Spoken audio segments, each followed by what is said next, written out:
Sarong motorsiklo sa Magallanes, Sorsogon na ginamit na pamparibok kan pagsabat sa bagong taon, nagkaraba. LTO pili may pagirumdum sa mga motorista dapit sa pagmodify kan sa indang mga bihikulo. Uyan report ni Jessica Kalinog. Sa nakalihis na pagselebrar kan Pasko asin pagsabat sa bagong taon, pig-en kaminaraan publiko na day na maggamit nin paputok asin maghanap na sananin iba pang mga pamparibok. Kayaan iba, ansengdang mga motorsiklo ang ginibong alternatibo. Alagad sa banwaanin Magallanes, Sorsogon, ang ginamit na motorsiklong pamparibokan pagsabat sa bagong taon, biglang nagkaraba, makalihis ang 15 minutos na pagsagad kan silinyador. Pigtarabangan na sa naman kan mga residente na mapalsok ini.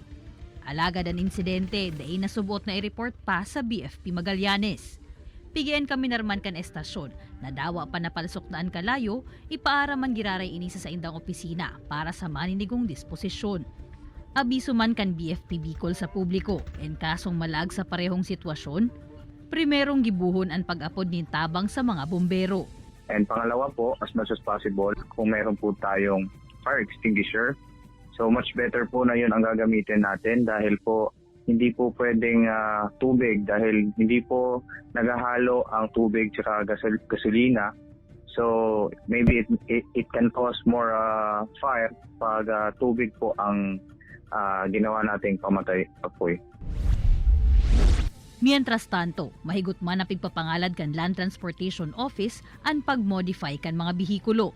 Sigon ki Frederick Torrecampo, LTO Pili Extension Office Chief, posibleng makompromiso ang pagiging salbado kan motorista kung may riribayan, babaguhon o idadagdag sa bihikulo.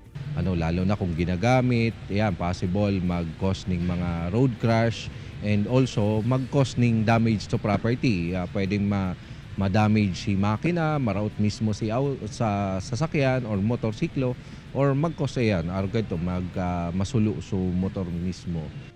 Kaya tuyong nagpaparehistro nin lunadan sa dawa sa ina LTO office, rekisito ang pag-agi kaini sa Motor Vehicle Inspection Center, tanganing rekisahon ang pagiging roadworthy kan bihikulo. May administrative fine na kita dyan kung pinapadalagan na sa mga public roads and covered na po yung kang RA 4136 o kan Land Transportation Law na may violation na po. That will cost them 5,000 pesos sa mga modifications na mapa-find out kan sa tuyang enforcer na pag na-flag down sila.